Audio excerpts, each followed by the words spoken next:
don't come for me. I'm actually doing what it says in the instructions, but what you're gonna wanna do first is wash your cast iron with soap.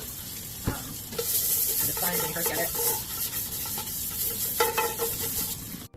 So you heat it to dry it. You're gonna wash the lid as well. That's what it says to do. So I'm gonna stick it on top of the pan. Okay, I'm gonna add a little bit of oil and then rub it around.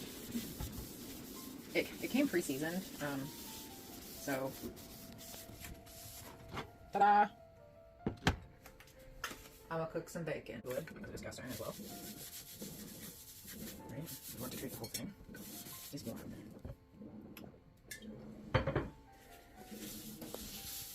It's so warm.